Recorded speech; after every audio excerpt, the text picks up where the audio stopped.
I believe that a really good way to understand a culture is through its gardens. This is an extraordinary journey to visit 80 inspiring gardens from all over the world. Some are very well known, like the Taj Mahal or the Alhambra. And I'm also challenging my idea of what a garden actually is. So I'm visiting gardens that float on the Amazon, a strange fantasy in the jungle, as well as the private homes of great designers, and the desert flowering in a garden. And wherever I go, I shall be meeting people that share my own passion for gardens and my epic quest to see the world through 80 of its most fascinating and beautiful gardens.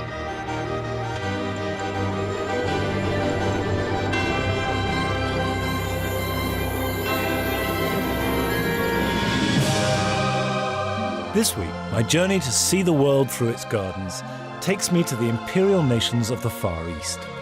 I've long admired the Zen gardens of Japan and knew that they in turn were derived from China. But the deeply spiritual approach to every tiny detail of these gardens was one that I'd tried hard to understand in the past, but I confess that, like most Westerners, I found them beautiful but baffling. There's a door there somewhere, but I just don't know how to open it. And seeing this makes me hungry to know more. I really want to go beyond and get inside the garden, or maybe just let the garden get inside me. I do really want to try and make sense of the Japanese Zen garden. So the destination of my journey is taking me towards the most famous examples of Zen in the Buddhist temples of Kyoto. But I'm starting out much further west and effectively much further back in time in China. As one of the world's great civilizations, China's religion and art has influenced the history of the entire Far East, and the expression of art and spirituality within gardens began here. My first port of call is Suzhou, 45 miles west of Shanghai.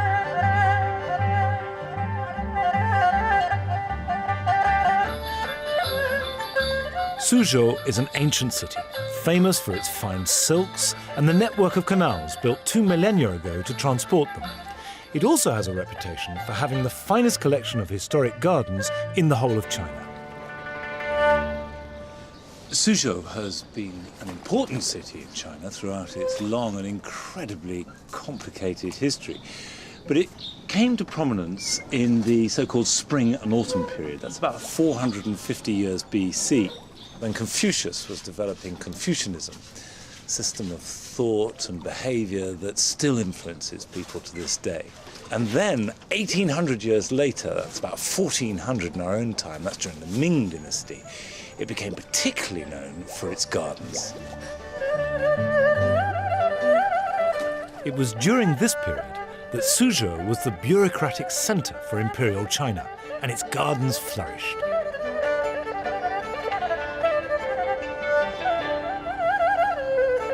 Many of these were commissioned by scholars and the highly cultured men of the Imperial Civil Service, who practiced Taoism, a religion that reveres nature and encourages people to build gardens. I'm beginning by visiting the one that is reckoned to be the greatest of all southern Chinese gardens.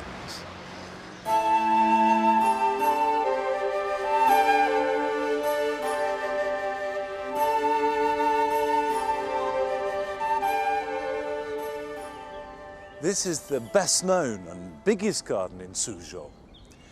And the fact that it's called the Humble Administrator's Garden is a direct clue to the Chinese approach to gardens and life. The garden was created in the 16th century by a retired tax collector named Wang Chongchen, who wanted, not unreasonably, to create a garden that was exquisitely beautiful. But as a Taoist, he respected nature and harmony above a display of his wealth and status, so he added the word humble to the title of his garden. Of course, the humility of the title doesn't refer to the garden, but to the suitably humble and very rich Wang Chongchen. In fact, the garden is very grand and attracts vast numbers of visitors. At 7:30 in the morning, the doors open and the crowd's pouring. 3,000 visitors a day, every day, into the garden, and all in tour groups led by leaders with microphones, so it becomes an extraordinary place. The crowds are pouring in because this is the quintessential classical Chinese garden. Every element of it is intended to be viewed as a work of art that captures the fleeting essence of nature. So, against the backdrop of white walls, the garden becomes a series of calligraphic paintings, and every window and door is placed to frame a seemingly natural, yet highly manicured scene. The pavilions and buildings in the garden aren't just summer houses. It's a strolling garden, and the idea was you walk to the buildings to do calligraphy, play music, read poetry, and this one, which is one of my favourites, has a view for each of the seasons. So this would be for summer with the water filled with lotus flowers, and this one for autumn with the moonlight on the bamboos, and then in winter the snow would collect on the tiles, and finally this would represent spring and its freshness. So you would get the inspiration of each of the seasons to write or read at the table, all tied in with the architecture itself. Everywhere throughout the garden there are these circular moon gates which symbolise heaven and perfection, with earth beyond them. And also on just a basic aesthetic level, they have the most wonderful curves that they introduce to the garden, and you see those curves picked up in the lines of the plants and the trees and the branches beyond. So you have this lovely rhythm running right through the garden.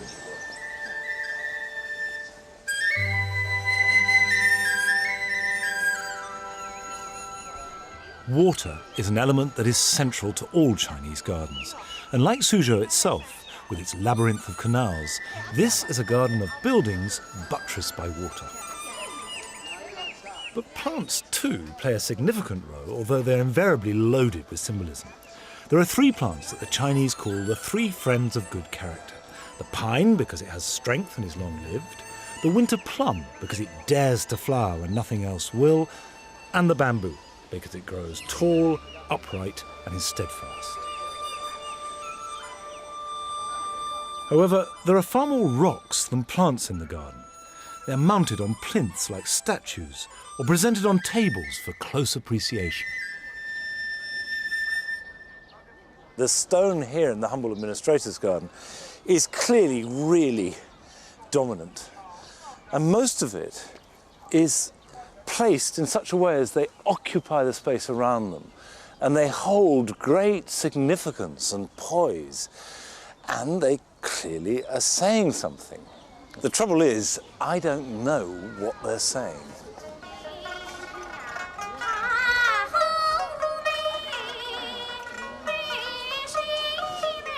So I need an interpreter who will translate for me the language of Chinese rocks.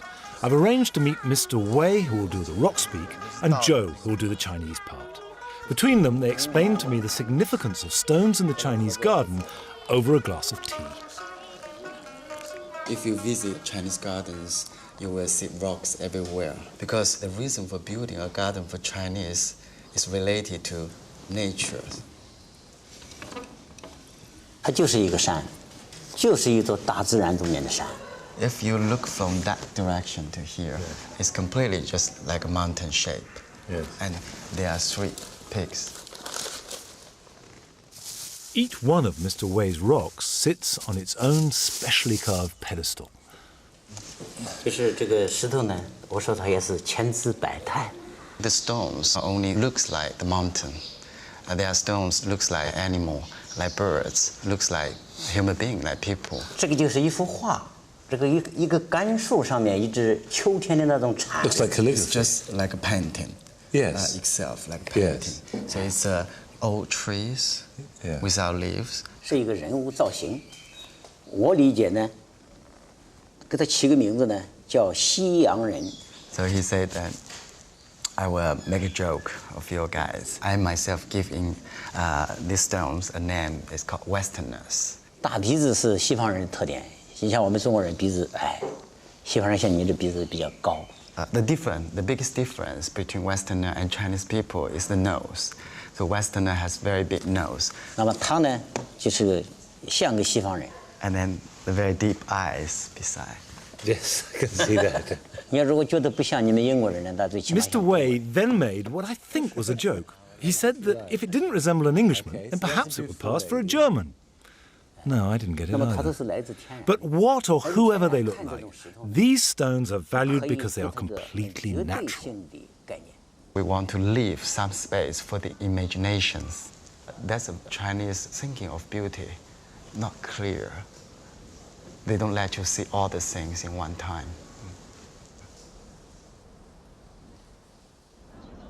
I'm beginning to learn that here in China, hints and suggestions are considered better guides than obvious directions. As Mr. Wei put it, in every work of art there should be space for the mind to travel between like and dislike. He suggested to me that before I leave Suzhou, I should visit a nearby garden that is given over entirely to the celebration of rocks and stone.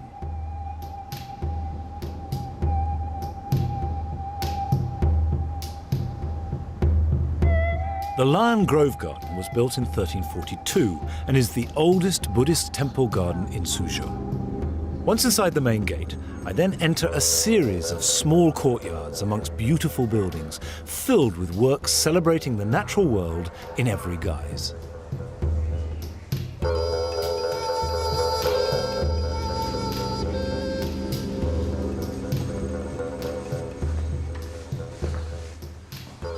The source of inspiration for the gardens is exactly the same one as you see in the paintings, you see in calligraphic poems.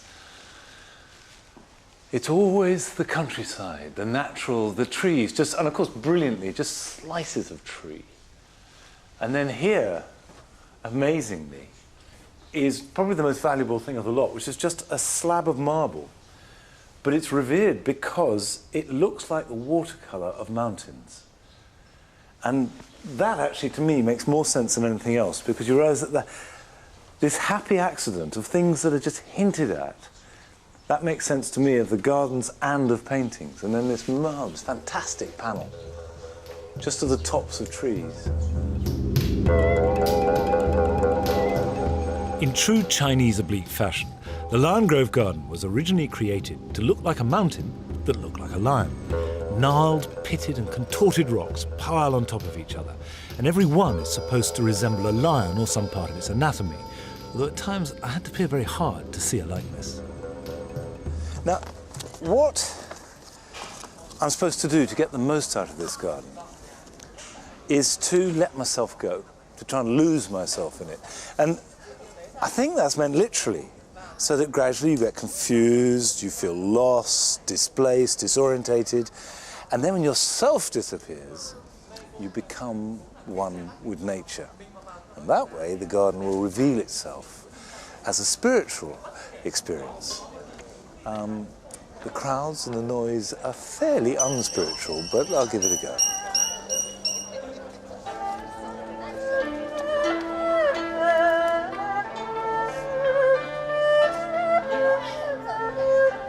This kind of garden is known as a stroll garden, with its winding path representing the Buddhist road to enlightenment. Oh, look, wasn't expecting that. How bizarre is that?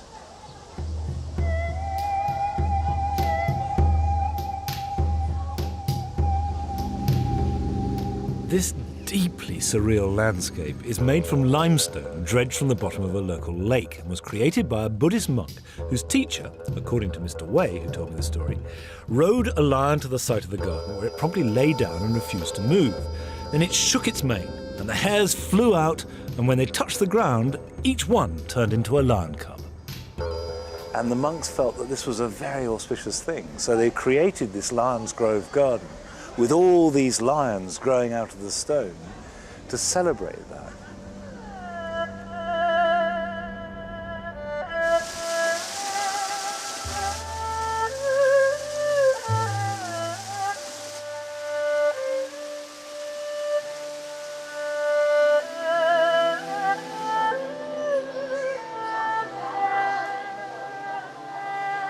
all plants are carefully trained and pruned to mimic the weather-beaten trees of the wild. And despite the odd splash of yellow jasmine, the effect is overwhelmingly grey. It's like bone on a shore that's been bleached by sea and sun. But it's not dreary at all. The monochrome is actually rather good. It looks like a really nice black and white picture. To my very Western eye, this is a wonderfully kitsch extravaganza, whose seed, visually at least, falls from the same plant as the Victorian stumpery or the Georgian grotto. It is odd, baroque and culturally confusing. Well, if I seem slightly less than enthusiastic about this garden, it's not because I don't like it. It's bafflement more than anything else. Thinking about what Mr. Wei was saying about stones, how that they're valued because they suggest the natural world, they hint at it. I think the next place that I need to go is the natural world itself and go out into the Chinese countryside in order that I can understand these gardens a bit better. So next morning, I take a bus trip, 70 miles west, to the city of Huangshang in Anhui province, an area revered by Chinese artists for its natural beauty.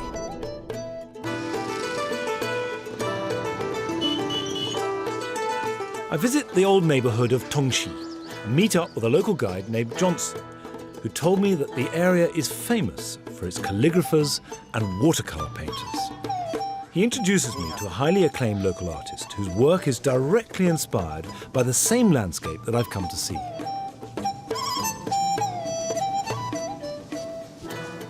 Chinese gardens seem to have been inspired by paintings. Perhaps you can tell me a bit about this. The garden, according to my understanding, is a kind of wish for the people to have a better environment. For example, in Suzhou, some of the gardens were designed first by the painters, and definitely they are closely related. One of the very important guidelines for Chinese painting is the harmony between nature and the human beings. The same is true with the gardens. And for example, this is just an ordinary pine tree, right? Actually, this pine tree is a nationwide famous tree. It's called the welcoming guest pine. Just like you meet an old friend who's giving you a big hug or something. And we'll find almost the same element in the Chinese gardens. So there seems to be a clear line from Huangshang to the art, to the garden. I agree with you 100%.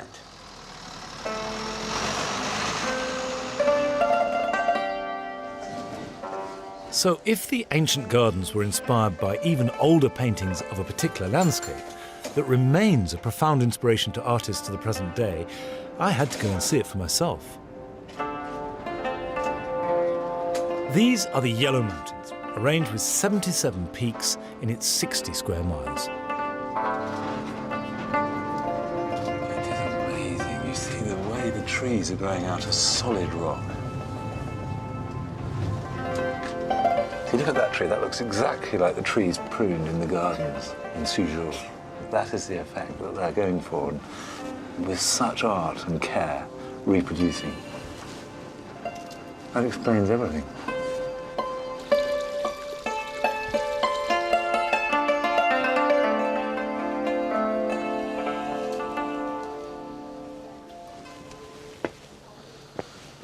Ooh, ooh, ooh, ooh. How about that?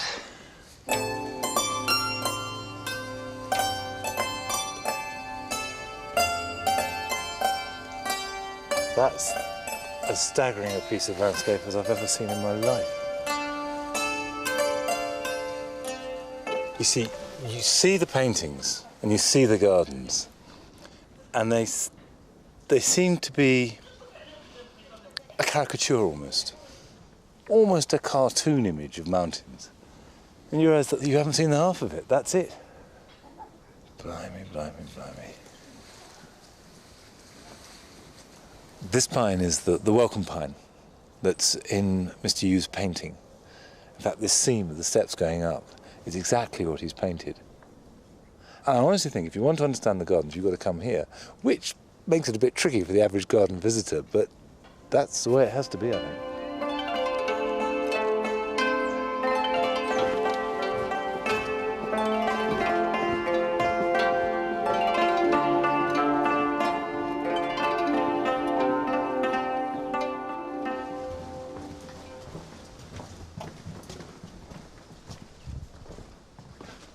Wow, look at that tree. You see, seeing that growing out of the rock like that, immediately I understand what they call penjing here in China, or bonsai in Japan, the sort of stunted growth that is probably hundreds of years old. Completely makes sense on why they go to such trouble to reproduce that, and why they're so valuable. They are called the Yellow Mountains because in the 8th century it was thought that the Yellow Emperor Shen Yuan had become an immortal here. So as well as being beautiful, this landscape inspires right-mindedness and spiritual purity. All these padlocks are rather bizarre, strung out in swags like this, but there's a very sweet story behind them. Lovers come here with this fantastic view, and they put a padlock on with both their names engraved onto the padlock, lock it, and throw away the key. And the union can't be broken until they find that same key and unlock the padlock. And it's a hell of a drop down there, so it's a big commitment.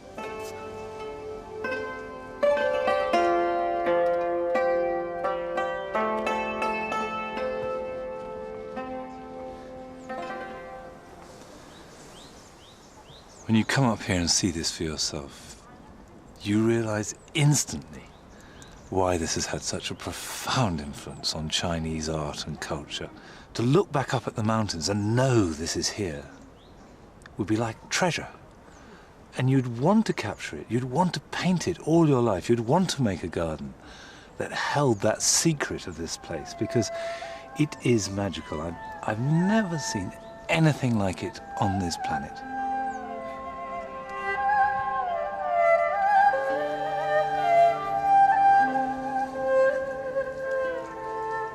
My visit to the Yellow Mountains has provided me with a key to unlock Chinese gardens.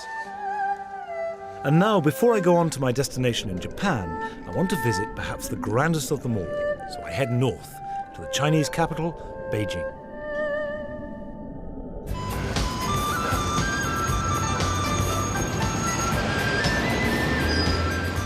Beijing is a city that has seen much change and turmoil over the centuries, including warring imperial dynasties, the Japanese invasion in the Second World War, and the Cultural Revolution of the 60s. And the communist government under Chairman Mao systematically destroyed much of the country's cultural heritage. I was 21 when Mao died, and so was a boy and a teenager throughout the Cultural Revolution.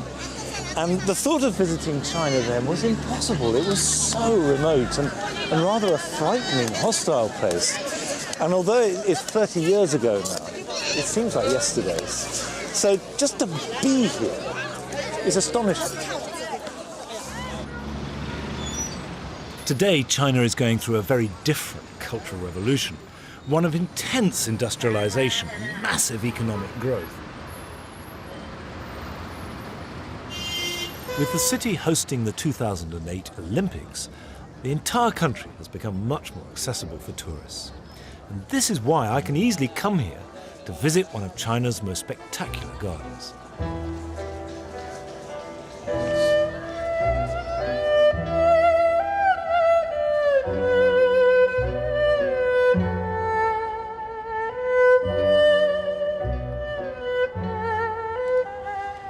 The reason why I've chosen to come to this particular garden is because I wanted to see if that line, to me was so clear from the Yellow Mountains to the gardens of Suzhou, runs to the Imperial Gardens. Because after all, Imperial China was the dominant force. You can't ignore that whether you're talking about gardens or any other aspect of China.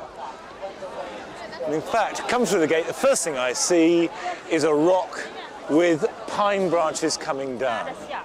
Straight from the Yellow Mountains, I think. The new Imperial Summer Palace is the largest imperial garden in China. It was built just outside the city as a summer retreat for the imperial family, away from the heat and noise of the Forbidden City, right in the middle of Beijing. In the 21st century, that retreat is now visited by over 5 million visitors, mostly Chinese, every year. My first impressions of this, in this pearly winter's morning, absolutely beautiful, a lovely place. But it is vast, and I brought on my way in a map. So I think I need to get my bearings. Ooh, stone's cold. Let me just see if I pop my notebook on there. Okay, here we are. I am there. And you can see that's just one tiny part. The garden is 700 acres big, at least, of which the lake is 3/4. So you can see that compared to the Suzhou gardens, it's unimaginably vast. But I've got all day. The first garden was made here in the beginning of the 12th century, about 50 years after the Norman conquest of England. And it is an accretion of over 800 years of use and misuse, big in space, time and concept. This bridge spans the canal that Kublai Khan built to link the palace to the Forbidden City. And the emperor would have come from the Forbidden City down the canal, which looks pretty worldly, under this extraordinary bridge and enter the fairyland, the magical space of the palace.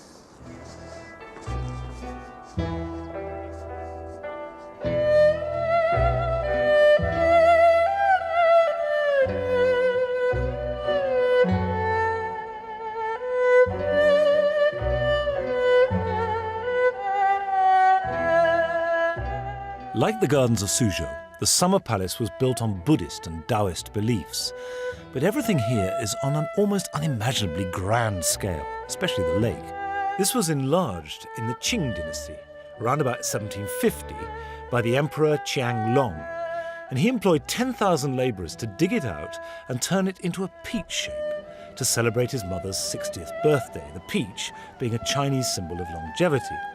And with the spoil from the lake, he created 3 islands, which represent famous mythical mountains. And to the side, he heightened a mound and named that Longevity Hill, again to symbolise long life on this earth and after death.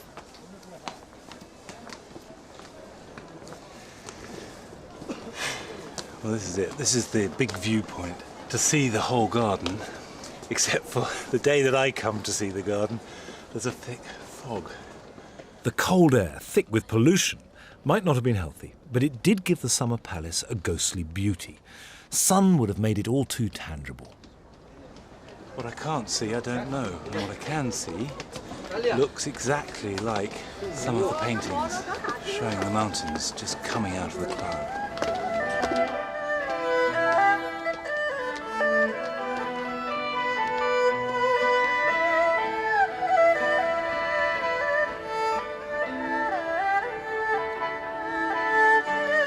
In the 19th century, a long corridor was built to view the garden in wet weather, and it's covered in an altogether less ethereal art. And it's 728 metres long, with 273 of these individual sections, with this idea that every single section frames a view. And all the way along, it's painted. There are over 8,000 paintings, each one of which is telling a story.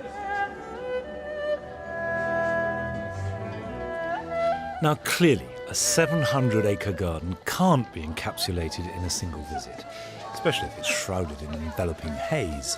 But the impression of it is unforgettable, even if that is made up of snatched glimpses through the mist. You know, in a way, I'm glad that it's been such a grey, wintry day, on my visit to the Summer Palace, because all day long the sky and the water have merged, and the bare branches and the reflection and the silhouette of the buildings have created that kind of accidental beauty, which seems to me the essence of what is trying to be achieved in Chinese gardens. And that's been a big revelation for me. And I feel it's equipped me much better now to go to Japan and then see the way that they've developed their gardens from the same influences, but on parallel lines, to arrive at a slightly different place.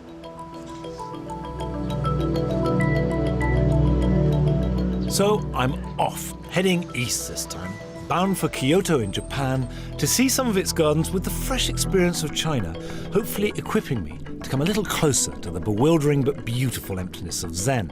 And although the Chinese influence was profound and initiated gardening in Japan, the Japanese took what they wanted from it and quickly developed their own distinct style. If you want to see the great Zen gardens, then Kyoto is where you have to go. It was founded in 794, when Buddhism, one of those key new influences, was flourishing in China. Kyoto was the imperial city and capital of Japan until 1868, as well as the cultural and artistic heart of the country, where the high arts of theatre, music and gardening were widely practiced.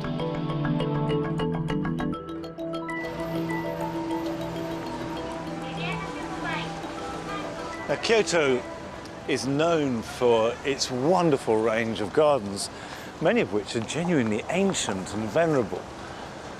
But you arrive in a big, very contemporary, bustling city, which, of course, there's no reason why it shouldn't be, but it's not quite what I'd imagined.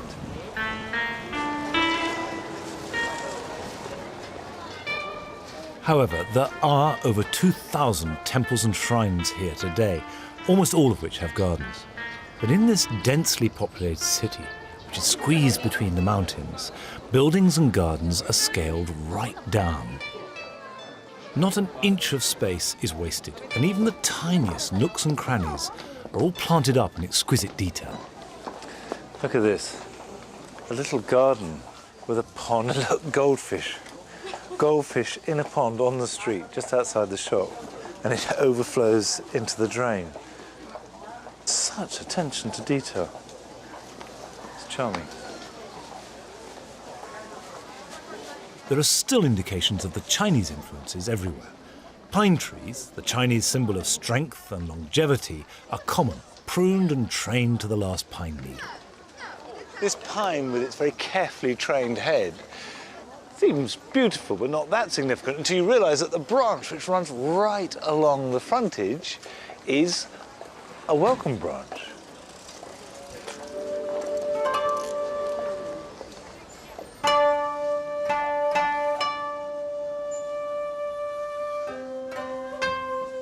But it is the enigmatic Zen gardens that I have really come to visit. And as a result of what I have already seen on this journey, I hope that they might now make a kind of sense.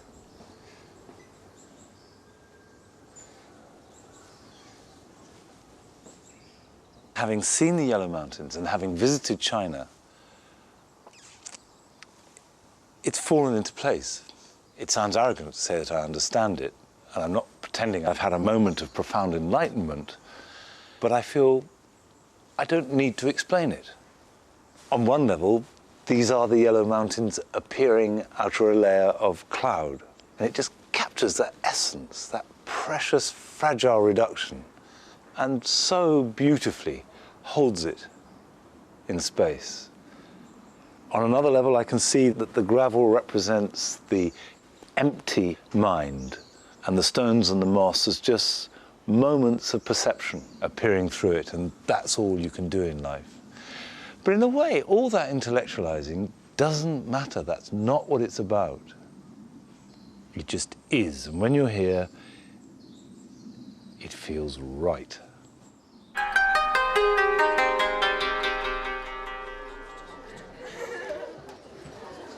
I made my visit at dawn and had a precious half hour or so on my own there.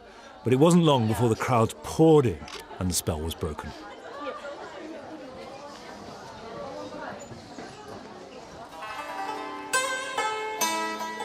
It's only a quirk of fate that this or any of the Kyoto gardens survive today. It was the intended target for one of the American atom bombs in the Second World War, but was spared thanks to the lobbying of the American Secretary of State for War, Harry Stimson, who'd visited the city and seen its exceptional cultural richness. So the bomb was diverted to Nagasaki. So that I can see some of the Zen gardens with more peace and quiet, I take a Lucky Clover taxi to an ancient temple complex, which is one of the less well-known treasures of Kyoto.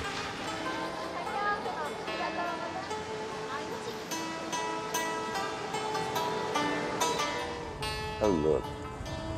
That is stunning. On the way there, we pass through a grove of enormous bamboos. I have to stop the cab and have a look.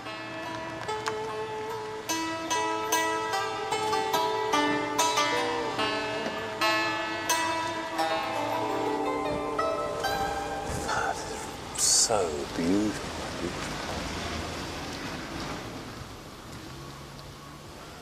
Bamboo grows freely right across China and Korea and Japan and dominates the cultures wherever it grows.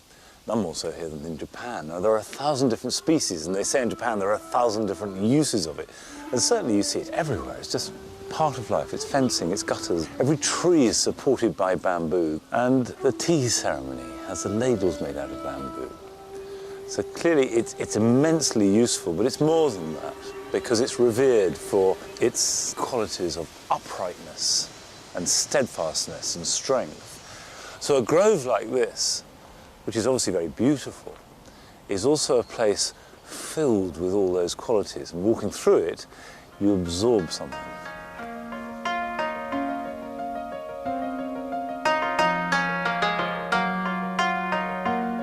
Duly fortified by a healthy dose of uprightness, steadfastness and strength, I continue my journey, going to the Daitokuji Temple Complex, which is the destination of my next garden.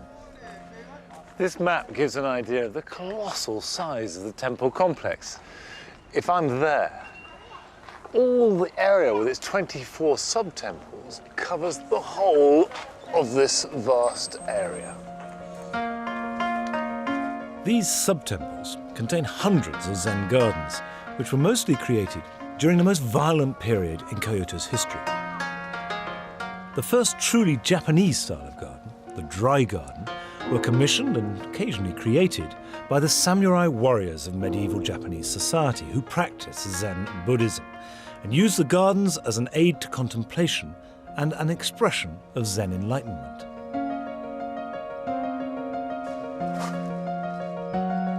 I'm visiting the oldest group in this complex, Ryo-Genji.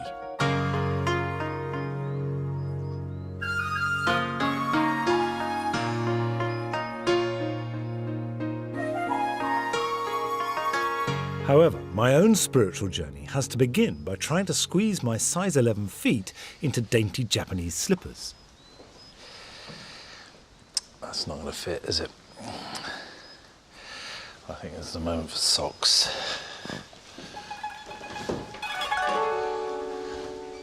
Ryo-Genji Sub-Temple was completed in 1505 and contains 5 gardens which surround the central building.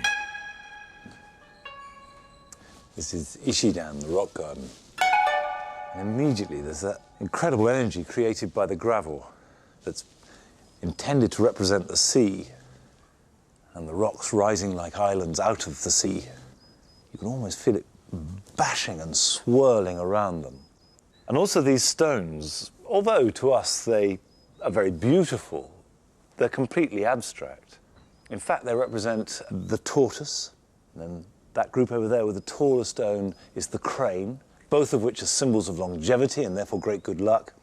And then the middle, Mount Horai, the legendary mountain. 3 elements which you find again and again in dry gardens.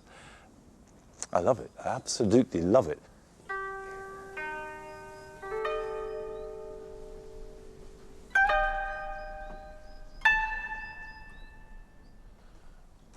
All these gardens are designed to be viewed from the building. And the buildings are up on platforms, And so there is this walkway, this very beautiful wooden walkway round the outside from which to view the gardens. And you'd never walk out into them unless you're a monk and it's your job to tend them.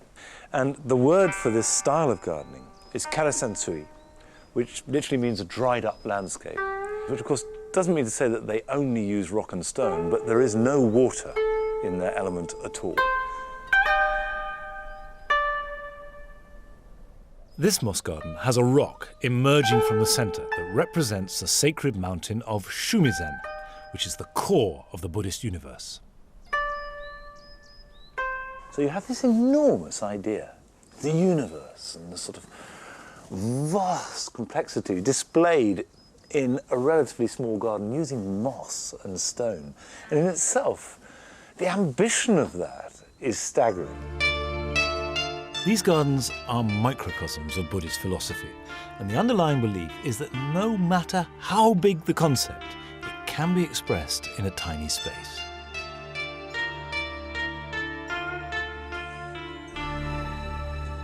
This is the smallest stone garden in Japan, Totokiko. It is a sublime space. And obviously, these marvellous floorboards and the stanchions and the roof, it's all part of the garden. And the symbolism is all about the stone dropping in the water and spreading a ripple. And the ripple spread underneath there, and you can imagine it would be a caper doing that. One of the difficult aspects of Zen is you really can't talk about it. In the end, words are not the appropriate medium. But this little garden is an almost perfect description of Zen. It displays the fact that every tiny act has a consequence. Every drop in the water casts a ripple. And if all your life are a series of incidents, however small, everything affects you and everybody else. And that's all here.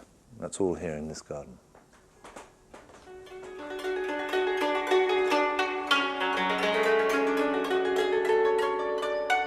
The dry gardens are designed specifically to aid contemplation. But over on the other side of Kyoto is another kind of Zen garden that I want to visit that involves a more physical engagement through the sharing of ritual.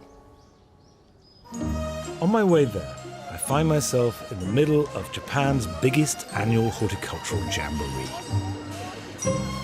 The cherry blossom is just starting to bloom.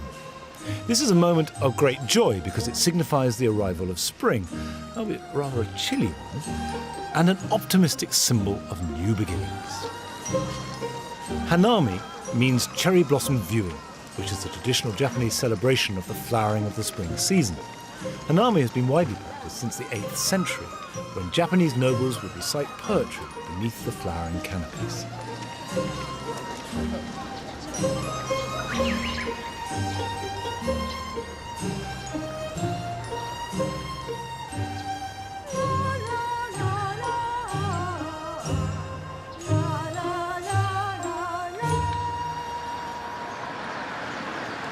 Having paid my respects to the wonder of cherry blossom, I travel on to a garden created for the best known of Japan's Zen rituals, the tea ceremony.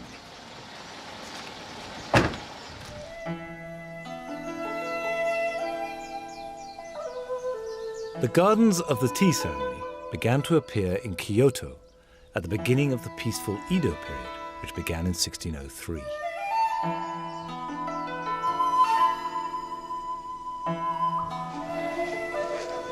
Hello.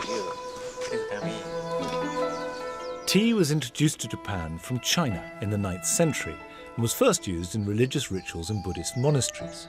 The samurai took this up with other aspects of Zen, and the tea ceremony evolved as a ritualistic practice of its own. Urasenki is one of the 3 founding schools which perform this ritual, called Chado, which is the way of tea, and their garden is designed to induce the right frame of mind in which to take part in the ceremony.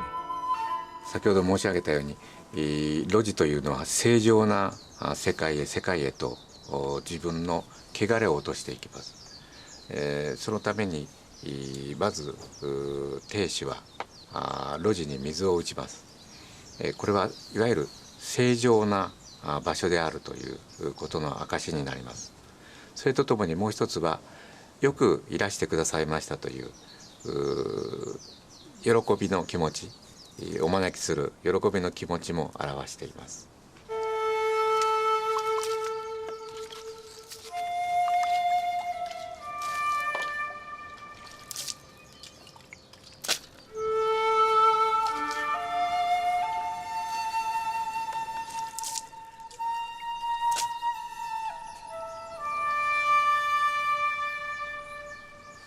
The tea garden is quite small, about the same size in fact as many a British back garden, and the layout is designed around a winding path, which is intended to reshape your sense of time, and the slippery, irregularly spaced stepping stones are deliberately intended to slow down your advance into the garden. In Britain, moss is one of the gardener's major headaches. Here it is nurtured and cultivated down the years as carefully as any prize lawn. ですから自然な姿を醸し出している露地ですから、目立つような木を植えたり、花を咲かせたり、あるいは匂いのあるようなものを植えたりすることはありません。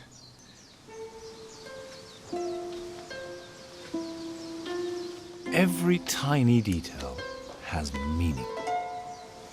Paths that are not to be followed are marked by a rock tied with thick black twine. Even these are elegant works of art.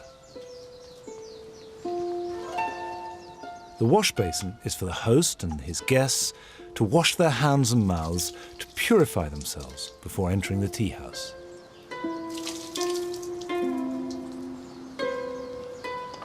このにじり口は小さい本当に人一人がやっと入れるだけの寸法です。ですから昔はどんな武士であっても武士の魂と言われた刀を刀掛けに置いて、そして茶室の中へと入ります。茶室の中は和敬静寂を実践するいわゆる別境地でしょうか、そういった意味合いもあります。Once inside, the dauntingly sober and refined tea ceremony takes place. It can't be exaggerated how particular the attention to detail is within the ritual, or how much my knees were hurting at this stage. Green powdered tea is whisked to a precise froth and then handed to the guests to drink. And while this is happening, the path is being sprinkled again. This preening continues throughout the guest's stay because a slip in presentation could be misread as an insult. And mindful of that sensitivity, I tried to hide the fact that the tea tastes, well, awful. It is strange, but interesting.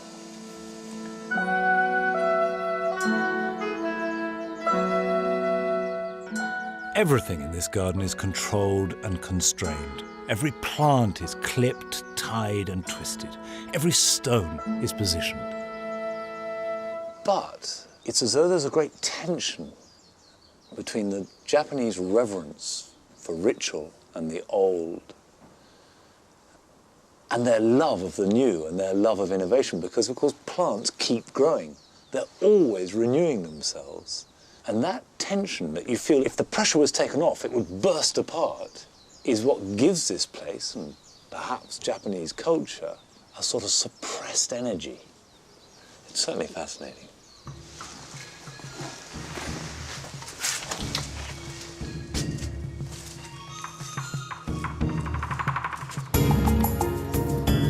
So far, I've glimpsed some of the origins of Japanese gardens, traced their unbroken tradition that is much older than any surviving European garden.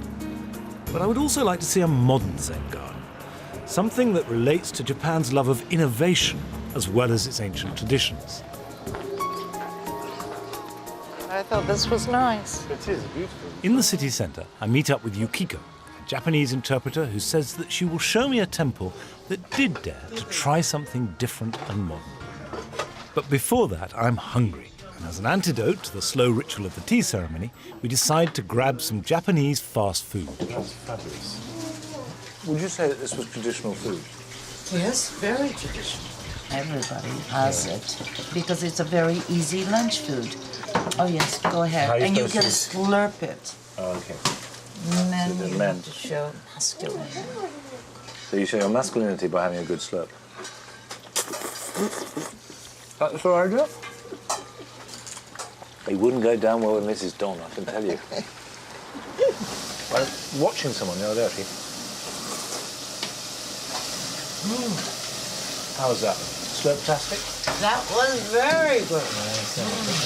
That was very good.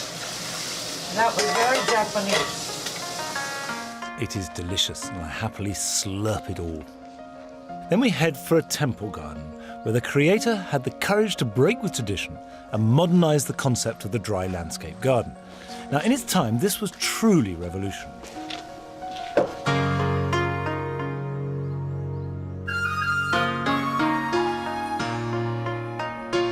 Tofukuji is the head temple of the Rinzai sect of Zen Buddhism, and although built in 1236, is renowned for its controversial 20th century Zen gardens. In 1939, these were designed and built by the late Mirei Shigemori, a landscape architect and scholar whose work retained the traditional Japanese forms and yet eagerly embraced Western modernity. The first thing that hits me is the scale is magnificent. And that's helped by the context. The buildings in this temple complex are huge, clean, scalloping lines with very powerful uprights. And the stones match that with strength and vigor. Although to the uninformed Western eye the garden seems conventional, it created an uproar. The stones were unusually numerous, and most shocking of all to the traditionalists, many are lying on their sides instead of vertically. This might seem slight, but it was a dramatic break with tradition. After a fire in the 1930s, Mirei Shigemori designed the gardens free of charge to help fund the new landscaping, on the understanding that his work wouldn't be altered in any way, and the temple agreed, as long as the materials reclaimed from the fire were recycled. Although the abbot and monks accepted his designs, the public were traumatized. Some stones were not natural, but had been worked by hand. Azaleas were clipped into man-made shapes, and the moss grows in geometric rather than organic patterns. But why did this upset so many people? Shigemori's grandson, a well-known garden designer in his own right, has come to Tofukuji to explain the background to his grandfather's intriguing garden. What was the reaction to his design? ですね、本当にひどい評価。 Actually, the response was awful because Tofukuji is a very old, traditional, historical temple. 伝統的な庭園を作るっていうそういう思いが普通の一般の人 As た you ち can see, he made a garden which has lots of new ideas implanted, especially the garden one in the back. People thought he created a Western garden because he had the design like a checkered board. その伝統的なデザインなんですけども、市松模様のああいう庭園っていうのは日本の庭園では That なかった。 checkerboard design is actually a traditional Japanese design, but the general people didn't know it, and so the reputation was awful then. The real reason why people were so upset is because he introduced Western techniques into sacred temple space. But Shigemori believed that contemporary Japanese gardens of his day had become meaningless imitations of the past. He wanted to create a new temple garden that was relevant to modern life, just exactly as the venerated old ones had been in their day.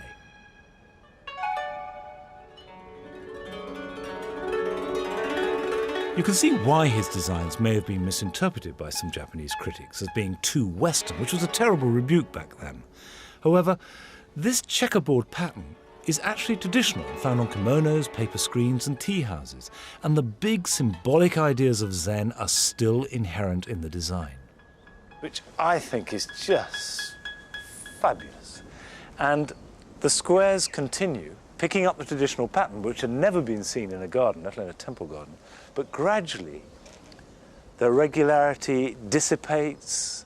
And if you look carefully, you can see the moss gets lower and lower and merges into the gravel. The grids are lost, and then they just blow apart into nothingness. But of course, the nothingness is just as much something as the ordered world. Well, whatever interpretation you put on it, I do think that it is inspiring, it's beautiful, and seems to me to be completely in place in this temple setting.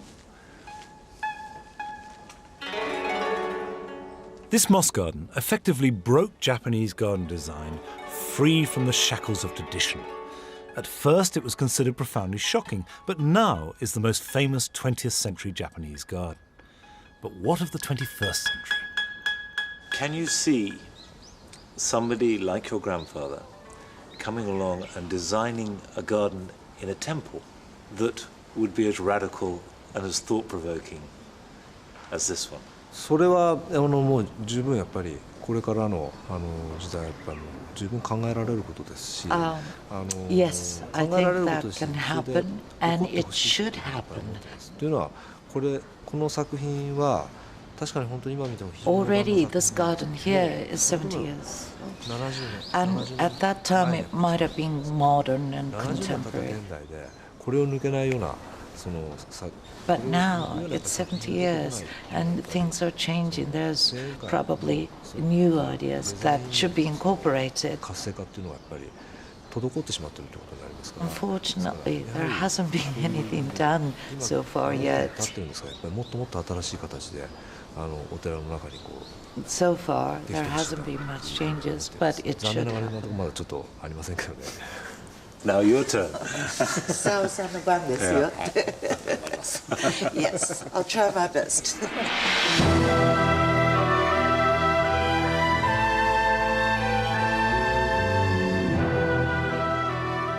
I set out on this journey confident that I would admire and enjoy the gardens of China and Japan, but also feeling that they were a riddle that I didn't have the answer to. The Yellow Mountains changed everything for me and helped to explain how, via their painters and poets, Chinese gardens are created to distill the pure essence of nature. The Zen gardens of Japan are still an enigma, and there is no easy answer, but perhaps no hard one either. And I think I'm missing the point if I struggle to interpret these gardens. The best way to explain them seems to be like this. When you're working in the garden and there's just a moment of birdsong or a shaft of light, or sometimes you're just planting something and all feels well with the world. You know that just for a few seconds it's perfection. Well, that seems to me what Zen is all about. And it's very accessible, we all know it. It's finding it that's the trouble.